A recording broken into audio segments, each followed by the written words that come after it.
কোটি টাকার মালিক দেখো অভাব হয় না দূর। কোটি টাকার মালিক দেখো অভাব হয় না দূর। গরিব ঘুমায় আরাম করে মনটা বাহাদুর। গরিব ঘুমায় আরাম করে মনটা বাহাদুর। বড় বড়াই তাকলে দিলে রহমত আসে না। বড় বড়াই তাকলে দিলে রহমত আসে না। নিজেকে নিজে ছোট মনে করি অসদায়। নিজেকে নিজে ছোট মনে করি অসদায়। উঁচু জমির পানি যেমন নিচু জমিনে যায়। উঁচু জমির পানি যেমন নিচু জমিনে যায়। তেমনি খোদার রহমত আসে নমরুদারি গায়। তেমনি খোদার রহমত আসে নমরুদারি গায়। ফেরাউনের লাশটা দেখো মিশর জাদুঘরে। ফেরাউনের লাশটা দেখো মিশর জাদুঘরে। খায় না মাটি খোকা মাছি সবাই ঘৃণা করে। খায় না মাটি খোকা মাছি সবাই ঘৃণা করে। হৃদয় তাকিবে যার নমরুদ সদায়। হৃদয় তাকিবে যার নমরুদ সদায়। রহমত আসিবে সেটাই প্রভুর ওয়াদা। রহমত আসিবে সেটাই প্রভুর ওয়াদা। ونحن على ذلك لمن الشاهدين والشاكرين والذاكرين والحمد لله رب العالمين.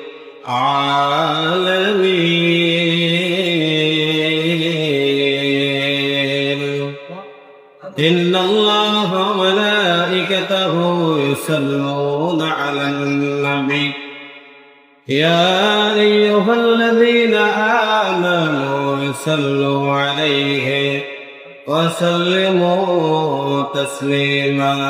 اللهم صل على سيدنا مولانا محمد وعلى آل سيدنا بكلمتي وممتي মাটির হবে বিছানা। ওপরে তাকাইয়া দেখো কাসাবাসের কারখানা। আল্লাহুম্মা সাল্লি আলা সাইয়্যিদিনা মাওলানা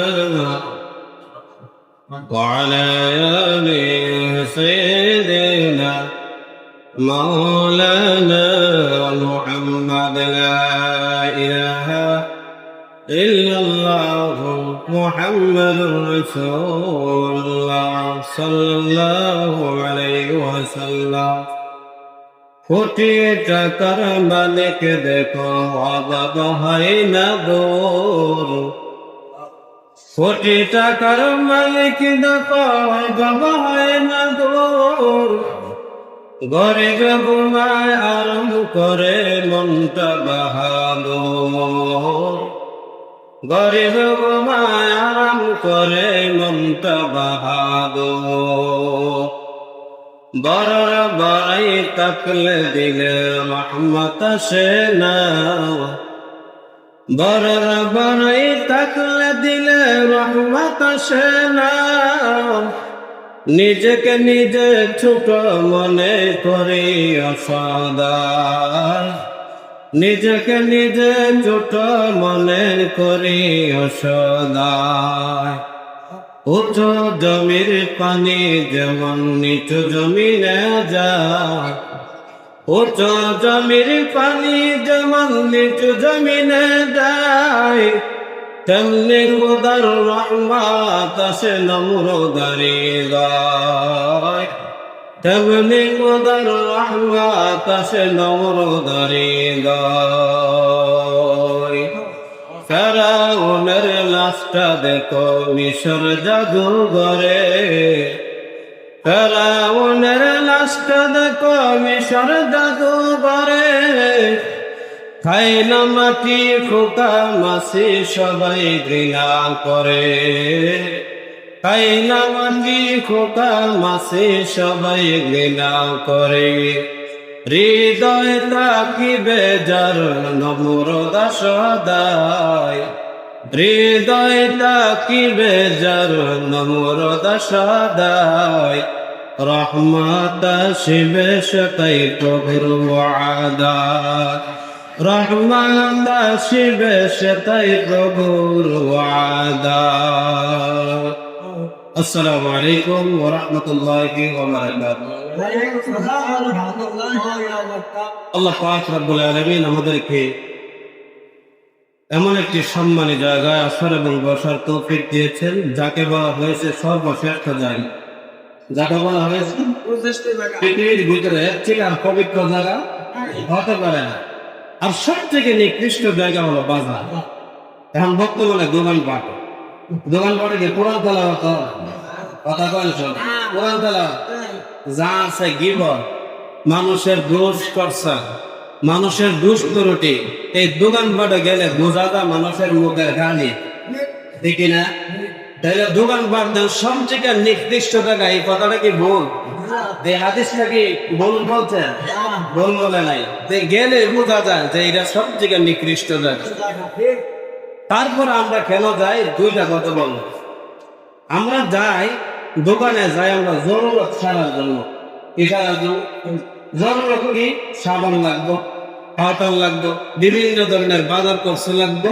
রাসূল বলছেন বাজারে যাইবা, যাওয়ার পরে যতটুকু সময়ের প্রয়োজন বাজার থেকে তোমরা বাহির হয়ে যাইবা। কারণ বলো এখানে ভালো মানুষ বেশি সময় থাকে না।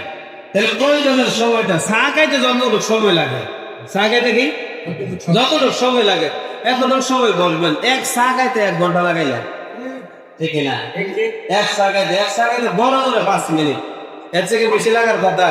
এই যে গল্প শুরু করছে, চা করে জোরে ঠান্ডা হয়ে গেছে, ঠিক না?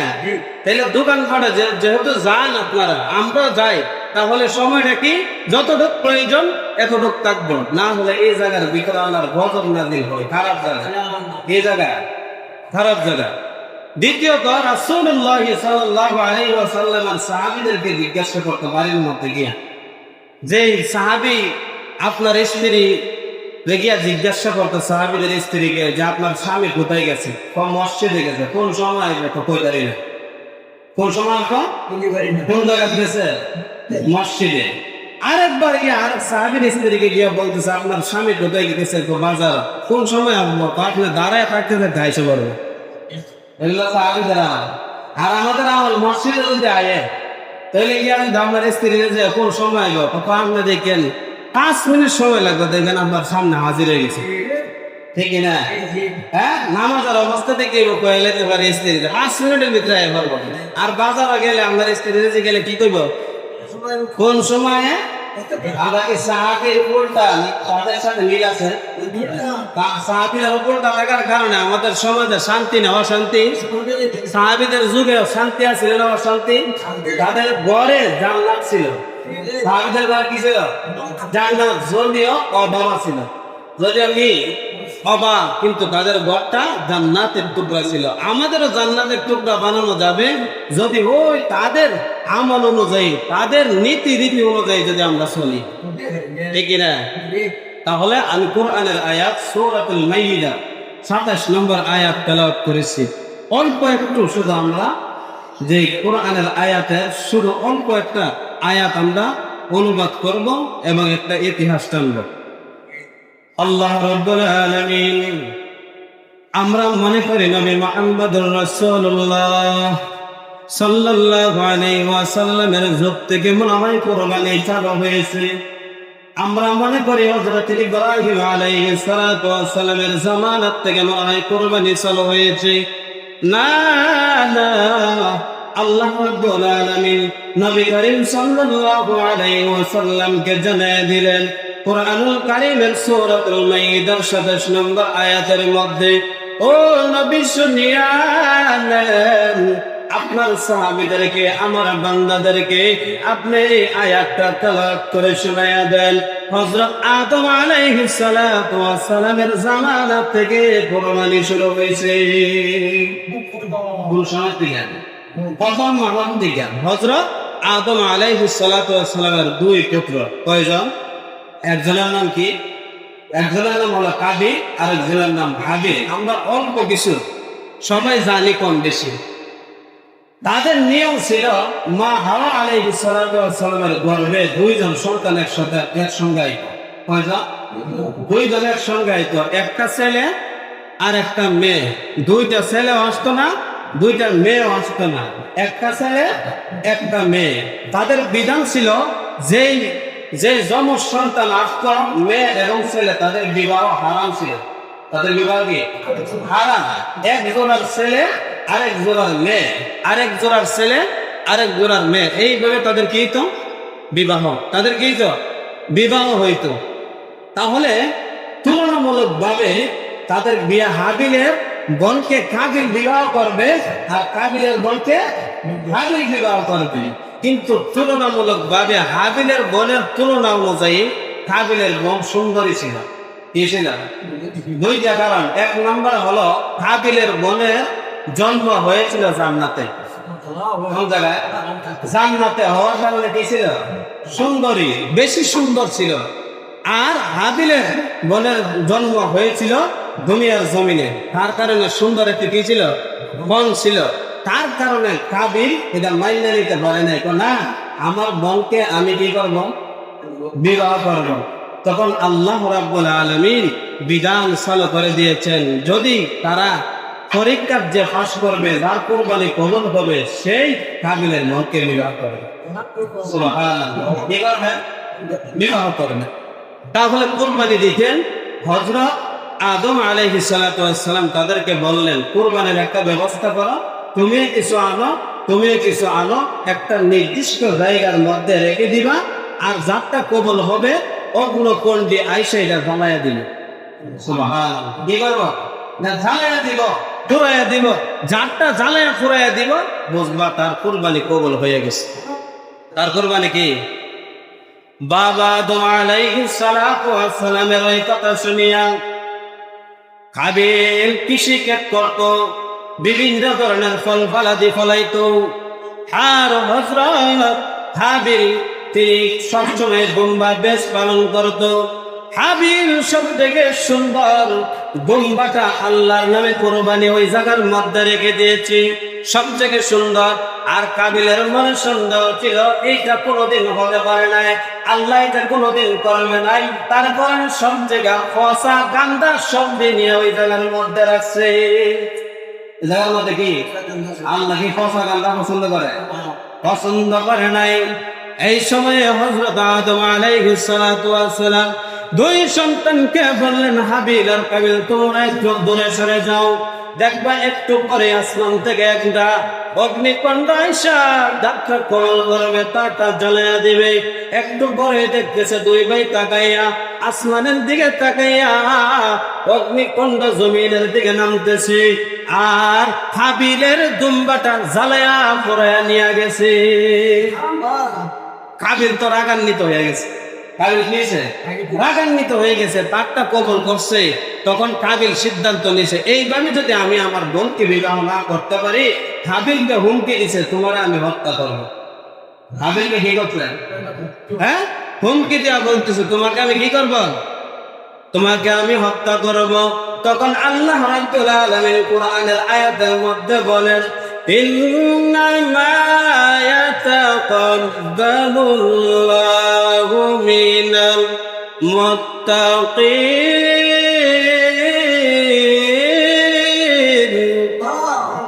আল্লাহ রাব্বুল আলামিন বললেন, হাবিল ডাক দিয়া বলে, কাবিল আমার ভাই তুমি শুনিয়া নাও, অবশ্যই অবশ্যই মুত্তাকিদের কুরবানি আমার আল্লাহ কবুল করে নেয়।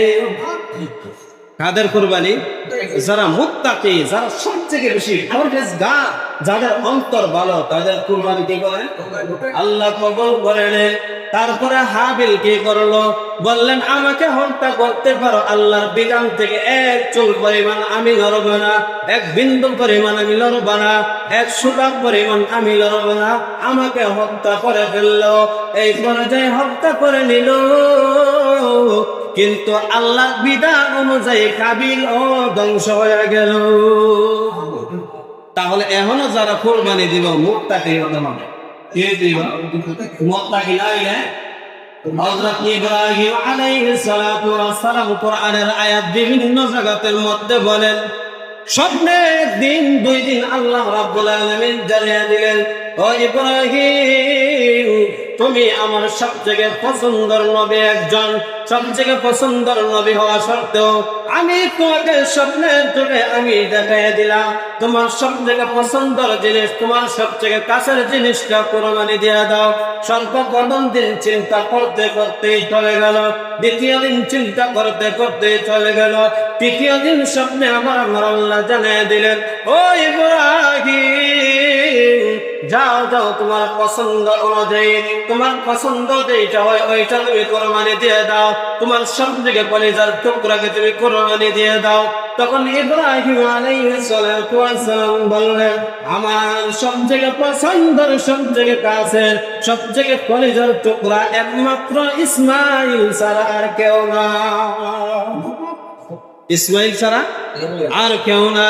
তখন আল্লাহ রাব্বুল আলামিনের হুকুম অনুযায়ী আল্লাহ রাব্বুল আলামিন স্বপ্নে দেখাইলেন। তখন ইব্রাহিম আলাইহিস সালাতু ওয়াস সালাম ইসমাইল আলাইহিস সালাতু ওয়াস সালামকে ডাক দেয়া বললেন, ও পুত্র আমার শুনিয়া নাও, আমি তোমাকে আল্লাহর রাস্তায় কুরবানি দিতে চাই, এটা আল্লাহর অর্ডার হয়েছে। বাবা যেমন সন্তান তেমন হয়, ঠিক না? বাবা দেওয়া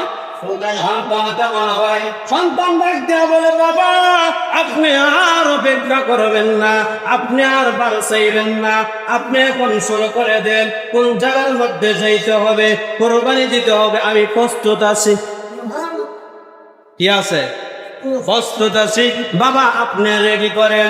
এমন একটি জায়গার মধ্যে হযরত ইসমাইল আলাইহিস সালাতু ওয়াস সালামকে নিয়ে গেলেন। যারা হজের মধ্যে গেছে ওই জায়গাটার নাম হলো মিনার ময়দান। মিনার ময়দানের মধ্যে ইব্রাহিম আলাইহিস সালাতু ওয়াস সালাম ইসমাইল আলাইহিস সালাতু ওয়াস সালামকে মার কাছ থেকে সবকিছু খাবার দাবার খাওয়াইয়া নিয়ে গেলেন মিনার ময়দানের মধ্যে। যখন ছুরি ধরাবে, ছুরি ধার করতেছে আর বলতেছে, বাবা আমার দিকে আল্লাহর হুকুম আইন মান্য করতে গিয়া, তুমি তো আল্লাহর হুকুম পালন করতে গিয়া আমার চেহারার দিকে যখন তাকাইবেন আপনার মায়া লেগে যাবে, অন্তরের ভিতরে মমতা লেগে যাবে। বাবা আপনার হুকুম যখন, আল্লাহর হুকুম যখন পালন করবে, আপনি তখন চোখের মধ্যে একটা কাপড় বাঁধা নিয়ে, যেন আমি সন্তানের দিকে আপনার মায়া না হয়, যেন আপনার কলিজা না কাঁপে, হাত যেন না কাঁপে, আপনার চোখের মধ্যে যদি কাপড় বেঁধেন আমাকে দেখবেন না আর মায়াও লাগবে না। আপনি যখন ছুরি চালাবেন আমার কথা চিন্তা করবেন না, আপনি আল্লাহর হুকুমের দিকে দাবিত থাকবে। যখন ছুরি দাঁড় করিয়া কাপড়টা চোখের মধ্যে বাঁধলেন, বাঁধার সাথে সাথে ছুরি যখন দাঁড় করিয়া সন্তানের গলার মধ্যে লাগাবে, এমন সময় আল্লাহ রাব্বুল আলামিন জিবরাইল আমিন সিদরাতুল মুনতাহার উপরে বড়ই গাছের নিচে বসা ছিল। এমন সময় জিবরাইল আমিনকে আল্লাহ রাব্বুল আলামিন অর্ডার দিয়া বলে, ও জিবরাইল যাও যাও, তুমি জান্নাত থেকে একটা দুম্বা নিয়া তুমি তাড়াতাড়ি করে জাহান্নামের আগুন থেকে একটা লোহার টুকরা নিয়ে যাইবা, আর দুম্বাটা জান্নাত থেকে তুমি নিয়ে যাইবা, গিয়া দুম্বাটা ইসমাইলের জায়গা শোয়া দিবা। জিবরাইল আমিন বললেন, কোথায় মিনার ময়দান, কোথায় জান্নাত জাহান্নাম? আর কোথায় ছুরি? এই মাত্র তো ছুরি চলবে, আমি কি পারব? জিব্রাইল কি বলে? আমি তো আর এই কাজ পারব না। আল্লাহ রাব্বুল আলামিন হুকুম দিলেন, জিব্রাইল যাও, ছুরি দেখতেছো কাছাকাছি আছে, 5 সেকেন্ডের ভিতরে গলার মধ্যে লেগে যাবে। তুমি যাও, তোমাকে অর্ডার দিলাম, জান্নাতের ভিতরে গিয়া দেখবা দুম্বা একটা রেডি আছে, আর জাহান্নামের ভিতরে একটা লোহার টুকরা রেডি আছে। জান্নাত জাহান্নামের ভিতরে যাইবা, সিদরাতুল মুনতাহা থেকে কিভাবে যাইবা আমি আল্লাহ রাব্বুল আলামিন বলে দেব। তোমার 600 নূরের ডানা ছেড়ে দাও, ছেড়ে দেওয়ার সাথে সাথে দেখবা তুমি জান্নাতের ভিতরে চলে গেছো। জান্নাতের ভিতর থেকে জাহান্নামের ভিতরে যাইবা, তারপরে মিনার ময়দানে যাইবা। জিবরাইল আমি হাতের মধ্যে দেখলাম, বলতেছে আমি এমন নূরের পাকা 600 ছেড়ে দিলাম, মিনার ময়দানে গিয়া দেখি এখনো ছুরি গলার মধ্যে যায় না। এখনো কি করে নাই? মিনার ময়দানে যায় নাই, এখনো ছুরি ইসমাইলের গলার মধ্যে লাগে নাই। জিবরাইল আমিন আলাইহিস সালাতু ওয়াস সালাম বললেন, আমি এই সময় গিয়া ছুরির কোলে নিয়ে লোহার টুকরাটা ধরে দিলাম। আর ইসমাইল আলাইহিস সালাতু ওয়াস সালাম স্বপ্নের থেকে দেখছিলেন সন্তানের গলার মধ্যে ছুরি চালাইতেছে, সন্তানের গলার মধ্যে ছুরি চালাইতেছে। আল্লাহ রাব্বুল আলামিন জিবরাইলকে বললেন, জিবরাইল তুমি ওই ছুরিটা চালানো ওই লোহার টুকরার উপরে কোনো কাজ করতে দাও, কারণ হলো নবীরা যে স্বপন দেখে এই স্বপন কখনো মিথ্যা হতে পারে না। ছুরি চালানোর কাজটা কি করো? শেষ করে দেয়। তখন দুম্বাটা ছুরি চালানো শেষ করে দিলেন, দুম্বাটা ওই জায়গার মধ্যে বসে দিলেন। তখন আপনার ছুরি দেওয়া দুম্বাটা জবাই করে দিলেন। এরপর থেকে চতুষ্পদ জন্তু কুরবানি দেওয়া আমার উম্মতে মুহাম্মদের উপরে সামর্থ্য থাকলে ওয়াজিব বানায় দিলেন আল্লাহ। ওয়াজিব বানায় দিলেন কে? আল্লাহ। এটার থেকে আমরা বুঝলাম যে আল্লাহর হুকুম যেই অবস্থায় হোক না কেন হুকুম মাইনা নিতে হবে, ঠিক না? 50 বছর 60 বছর ধরে কত লাশ দেখছেন আপনারা, কত জানাজা দেখছেন, তারপরে মানুষ ঠিক হন, ঠিক না? কত লাশের জানাজা পড়াইছেন, নিজে পড়ছেন পিছনে থেকে, তারপরে মানুষের খাসলত আমল আখলাক এখনো পরিবর্তন হইতেছে না। কারণ হলো সে ভিতর থেকে চিন্তা করেন, কি করে না? ভিতর থেকে চিন্তা করে না। হযরত ইসমাঈল আলাইহিস সালাতু ওয়াস সালাম পরীক্ষার মধ্যে পাস করলেন, হযরত ইব্রাহিম আলাইহিস সালাতু ওয়াস সালাম পরীক্ষার মধ্যে পাস করলেন। এখান থেকে বোঝা যায় আল্লাহর হুকুম, আল্লাহর আইন যে অবস্থায় থাকে না কেন আমরা মাথা পেতে মেনে নিব, ঠিক না? ইনশাআল্লাহ। এটা হলো সামনে যে মাস আসতেছে, জিলহজ মাস। কি মাস? জিলহজ। জিলহজ মাসের 10 দিনের আমল 9 দিন, ঈদের দিনের আগ পর্যন্ত 9 দিনের আমল আল্লাহ রাসূল সাল্লাল্লাহু আলাইহি ওয়াসাল্লাম অনেক গুরুত্ব দিয়েছেন। আপনাদের সামনে আমি 10টা আমলের কথা বলব। কয়টা? 10। একটা জিলহজ মাসে একটা রাতের নাম হচ্ছে আরাফাতের দিন। কিসের? আরাফাতের রাত, আরাফাতের দিন। একটা রাতের নাম, একটা দিনের নাম। যারা হজ করছে এরা কইতে পারবে। এই দিন কি করেন? রোজা রাখেন। কি করেন? আল্লাহর রাসূল বলেন, যারা এই দিনে রোজা রাখবে পূর্বের 1 বছরের সামনে পিছনের 1 বছর করে 2 বছরের গুনাহ আল্লাহ মাফ করে দেন। কয় বছরে? কয়টা রোজা? একটা রোজা রাখলে পূর্বে এবং সামনে পিছনের 2 বছরের গুনাহ আল্লাহ মাফ করে। জিলহজের 1ম তারিখ থেকে লাগায় 9 তারিখ পর্যন্ত যারা রোজা রাখবে, প্রতিদিন একটা করে যদি রোজা রাখে, একদিন রোজার বিনিময়ে আল্লাহর রাসূল বলেন 1 বছরের রোজা রাখার সমান। 1 বছর রোজা রাখার সমান। রাসূল কখনো 4টা আমল ছাড় দেন। কয়টা? 1 নম্বর ফজরের সুন্নাত। ফজরের কি? আমরা তো ফরজ ছেড়ে দিই, সুন্নাত তো এটা না রাখি, ঠিক না? কি ছেড়ে দেয়? ফরজ ফজরে বলে সুন্নাত কর। ফরজের কথা না কোন ছিল না, রাসূলের কাছে সুন্নাতের গুরুত্ব বেশি ছিল। কি ছিল? সুন্নতের গুরুত্ব। সুন্নতে মুআক্কাদা ফজরের 2 রাকাত সুন্নাত নামাজের আগে পড়তে হয়। এই সুন্নাত রাসূল কখনো কি করেন নাই? ছাড়েন নাই। 2 নম্বর হলো আশুরার রোজা। কিসের রোজা? আশুরার রোজা। 3 নাম্বার হলো বেজুর। বেজুর যে রোজাগুলো আছে আরবি, প্রতি আরবি মাসে 13, 14, 15, 13, 14 এটা বলা হয় আইয়ামে বীজের রোজা। এই রোজা কখনো কি করতেন না? ছাড়তেন না। আল্লাহ রাসূল 4 নাম্বার এই যে জিলহজ মাস চলতেছে 1 থেকে 9 তারিখ পর্যন্ত রাসূল কখনো রোজা ছাড়তেন না। সুবহানাল্লাহ। এই আমলগুলো করার দরকার নেই। রাসূল এগুলা ছাড়তেন না, আমরা করি না, ঠিক না? আমরা দাবি করি রাসূলের কথা বলা, রাসূলের উম্মত। আমরা দাবি করি কি? রাসূলের অনুসরণ করি, রাসূলের হাদিস মানে, নামে সহিহ হাদিস, নামে জয়ীফ হাদিস, নামে এমক তেমক, কিন্তু আমলের বেলা নাই। কথা বলা, আমলের বেলা কি? আমলের বেলা একবারে দুর্বল, কিন্তু নামের বেলা আছে, নামের বেলা আছে, কামের বেলা নাই। তাইলে বলছি দুইটা, কয়টা? দুইটা আমলের কথা বলছে। 1 নাম্বার কি? একটা রোজা রাখলে আরাফাতের দিন, ঈদের আগের দিন আপনারা রোজা রাখবেন। কিসের আগের দিন? ঈদের আগের দিন রোজা রাখলে 2 বছরের গুনাহ মাফ করেন দিবেন কে? মাফ করেন কে? আল্লাহ। আর যদি প্রতিদিন রোজা রাখেন, রোজা রাখলে 1 বছরের সব আল্লাহ রোজা রাখার সব আমল নামায় দেয়া দিবে।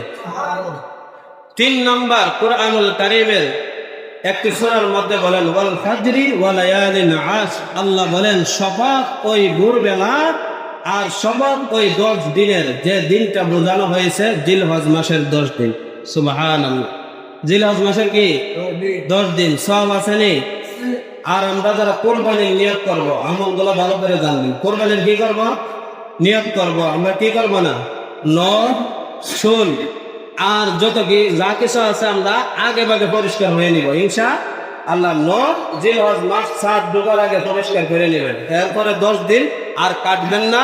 রাসূল বলে খলব নামের একটা গোত্র আছে, এই গোত্রের মধ্যে সবচেয়ে পৃথিবীর জমিনে বকরি পালন করত, দুম্বা পালন করত, মেষ পালন করত। ওই দুম্বার পশম পরিমাণ সব আল্লাহ বান্দার আমল নামায় দেয়া দেয় যদি এই আমলটা করে। কি করে? আর রাসূল বলেন গরু, পশু, ছাগল, বেড়া যা কিছুই বলেন কোরবানি দিবেন, তার পশম পরিমাণ সব আল্লাহ দেয়া দিবে। কয়টা আমল করার কারণে? একটা। কয়টা? একটা। আমরা বেশি বেশি করে এই 9 দিন, আল্লাহ রাসূল বলেন আল্লাহর কাছে এই 10 দিনের আমলের চেয়ে অন্য কোনো দিন এত আমল গুরুত্বপূর্ণ না। সুবহানাল্লাহ। এই দিনের আমলগুলা এত পছন্দ আল্লাহর কাছে, আল্লাহর কাছে অন্য দিনের আমল এত প্রিয় না এই জিলহজ মাসের এই 9 দিন 10 দিনের আমলের চেয়ে। সুবহানাল্লাহ। বেশি বেশি করে আমরা 4টা তাসবিহ করব। কয়টা? উঠতে বইতে চলাফেরা করতে মসজিদে আসতে যাইতে এই 10 দিন অন্তত পক্ষে গপ গুজারি, গীবত, শাকায়াত এগুলা কম করেন, দেখবেন আপনার এমনিতেই অটোমেটিকলি ভাবে অন্য দিনও করতে আপনার মনে চাইবে না। জিকির করেন। কি করবেন? জিকির করলে সব আছে নি? সেই 4টা জিকির করবেন। সুবহানাল্লাহ, আলহামদুলিল্লাহ, লা ইলাহা ইল্লাল্লাহু, আল্লাহু আকবার। কয়টা জিকির?